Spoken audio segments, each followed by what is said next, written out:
हमने एक नई श्रृंखला आरंभ की है जिसका नाम है एक ब्राह्मण का दर्शन। कल हमने इस विषय पर बात करने का प्रयास किया था कि ब्राह्मण कौन है। ये बात सही है कि प्रचलित रूप से जो व्यक्ति ब्राह्मण कुल में जन्म लेता है लोग उसे ब्राह्मण कहने लगते हैं या वे व्यक्ति स्वयं भी अपने आप को ब्राह्मण कहते हैं। परंतु कल के एपिसोड में हमने यह समझाने का प्रयास किया था कि व्यक्ति सिर्फ जन्म से ब्राह्मण नहीं होता, व्यक्ति को कर्म से ब्राह्मण होना होता है। ऐसे बहुत से ऋषि मुनि हुए जो जन्म से ब्राह्मण कुल में उत्पन्न नहीं हुए थे, परंतु उन्होंने ब्राह्मणत्व को प्राप्त किया। आप सभी लोग जो ब्राह्मण शब्द का अर्थ समझे हों, आज ब्राह्मणों की उत्पत्ति के बारे में समझिए और फिर यह तय कीजिए कि क्या हम में से कुछ लोग वाकई ब्राह्मण बनना चाहते हैं। वेदों के अनुसार ब्राह्मणों की उत्पत्ति जिस प्रकार हुई, आइए उसे समझने का प्रयास करते हैं। ऋग्वेद के अनुसार ब्राह्मणों की उत्पत्ति विराट पुरुष के मुख से हुई, क्षत्रियों की बाहुओं से, वैश्यों की जांघों से और शूद्रों की पैरों से। यह प्रतीकात्मक रूप से दर्शाता है कि ब्राह्मण ज्ञान, उपदेश, धर्म का कार्य करते हुए मुख, वाणी, बुद्धि के कार्यों से जुड़े होते हैं। तैत्तरीय उपनिषद के संदर्भ के अनुसार यह बताया गया है कि ब्राह्मण सृष्टि के ज्ञान के धारक हैं। उन्हें वेदों का अध्ययन और शिक्षा का कार्य सौंपा गया है। यजुर्वेद की वर्ण व्यवस्था के अनुसार पुरुष सूक्त में पुनः वर्णन मिलता है कि जो समाज में ब्राह्मणों के ज्ञान और आध्यात्मिक नेतृत्व के साथ चलता है वह अच्छे फल का भागी होता है। ब्राह्मणों को वैदिक परंपरा में मुख्यतः धर्म, शिक्षा, यज्ञ आयोजन का दायित्व दिया गया। यह व्यवस्था कर्म और गुणों पर आधारित मानी जाती थी, हालांकि कालांतर में इसे जन्म से जोड़ दिया गया। मनुस्मृति में प्रत्येक वर्ण के कर्तव्यों को अलग अलग बताया गया है। ब्राह्मण का मुख्य कर्तव्य वेदों का अध्ययन और शिक्षा देना है, यज्ञ करवाना, दान प्राप्त करना और दूसरों को दान देना, और धर्म और ज्ञान का पालन व प्रचार करना है। क्षत्रिय का धर्म शासन करना, समाज की रक्षा करना, युद्ध में वीरता दिखाना और धर्म के अनुसार न्याय करना और न्याय की रक्षा करना बताया गया है। वैश्य का धर्म कृषि, पशुपालन, व्यापार करना, समाज की आर्थिक व्यवस्था को मजबूत करना, दान और यज्ञ में भाग लेना बताया गया। शूद्र का कर्तव्य अन्य वर्णों की सेवा करना बताया गया है। उन्हें यज्ञ, धार्मिक कृत्य करने का अधिकार नहीं दिया गया। वर्ण व्यवस्था के कुछ नियम और भी बनाए गए, जिसमें मनुस्मृति में कहा गया कि हर व्यक्ति को अपने वर्ण के कर्तव्य का पालन करना चाहिए। यदि कोई अपने वर्ण के कर्तव्य का पालन नहीं करता है तो वह वर्ण से बाहर हो जाता है। यदि कोई व्यक्ति वर्ण के निर्धारित कर्तव्यों का उल्लंघन करता है तो वह वर्ण के बीच होता है और वर्ण संकर कहलाता है, जो समाज में अराजकता का कारण बनता है। ब्राह्मणों को उच्च स्थान इसलिए दिया गया क्योंकि वे आध्यात्मिक ज्ञान के धारक और धार्मिक कृत्यों के लिए जिम्मेदार माने गए। कई कार्यों में शूद्रों पर प्रतिबंध लगाया गया और इसका बार बार आलोचना भी हुई।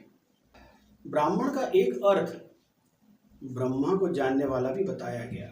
यास्क मुनि के अनुसार व्यक्ति जन्मतः शूद्र है, संस्कार से वह द्विज बन सकता है, वेदों के पठन पाठन से विप्र हो जाता है, किंतु जो ब्रह्म को जान ले वह ब्राह्मण कहलाने का सच्चा अधिकारी है। योग सूत्र एवं भाष्य के रचनाकार पतंजलि के अनुसार विद्या, तप, ब्राह्मण, ब्राह्मणी से जन्म, ये तीन बातें यदि पाई जाए तो वह पक्का ब्राह्मण है। पर जो विद्या तथा तप से शून्य है वह जाति मात्र के लिए ब्राह्मण है, परंतु वह ब्राह्मण के रूप में पूज्य नहीं हो सकता। महर्षि याज्ञवल्क्य व पाराशर व वशिष्ठ के अनुसार जो निष्कारण कुछ भी मिले ऐसी आसक्ति का त्याग करके वेदों के अध्ययन में व्यस्त है और वैदिक विचार संरक्षण संवर्धन हेतु सक्रिय है, वही ब्राह्मण है। शतपथ ब्राह्मण ऋग्वेद मंडल 10वीं पाराशर स्मृति के अनुसार जो व्यक्ति शम, दम, करुणा, प्रेम, शील, निस्पृही जैसे गुणों का स्वामी है वही ब्राह्मण है। महर्षि मनु के अनुसार शास्त्रों का रचयिता व सत्कर्मों का अनुष्ठान करने वाला ब्राह्मण है। जो जन्म से ब्राह्मण है किंतु कर्म से ब्राह्मण नहीं है उसे शूद्र ही कहा जाना चाहिए। जिसमें गुण और कर्म है वह भगवान के द्वारा भेजा गया ब्राह्मण है। जगत गुरु शंकराचार्य के अनुसार ब्राह्मण वही है जो पुंसत्व से युक्त हो, जो मुमुक्षु है, जिसका मुख्य ध्येय वैदिक विचारों का संवर्धन है, जो सरल है, जिसका मुख्य व्यवसाय वेदों का अध्ययन और अध्यापन करना है। वेदों, उपनिषदों, दर्शन का संवर्धन करने वाला ही ब्राह्मण है। इसका संदर्भ शंकराचार्य द्वारा रचित विवेक चूड़ामणि सर्व वेदांत सिद्धांत सार संग्रह में देखा जा सकता है।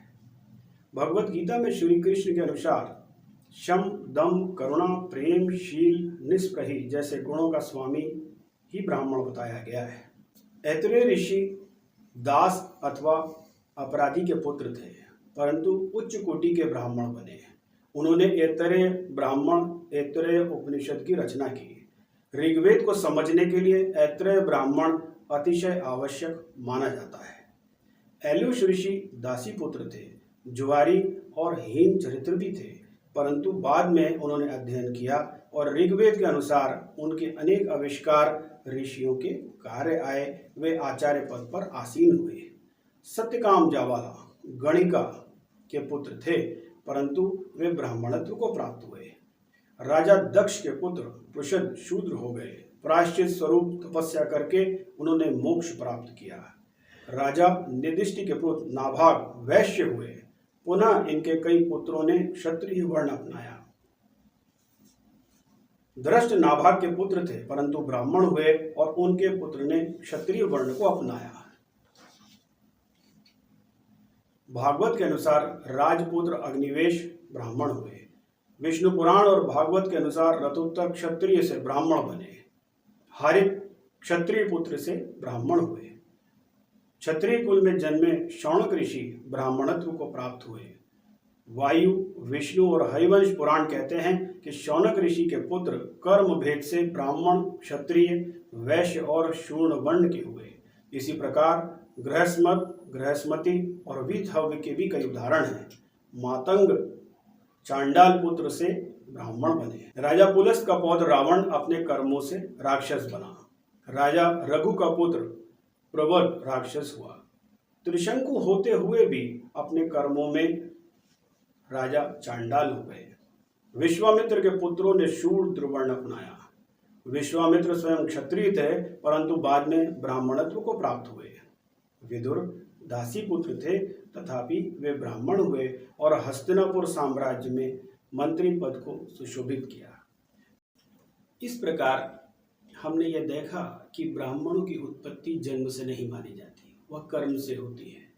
आज के समय में भी जो लोग अपने कर्म से ब्राह्मण बने, हम ऐसे कई चरित्रों से आपको साझा करेंगे। आइए हम सभी ब्राह्मण चरित्रों को पुनः एक बार पढ़ें और अगर अच्छा लगे तो हम सभी ब्राह्मण बनने का प्रयास करें।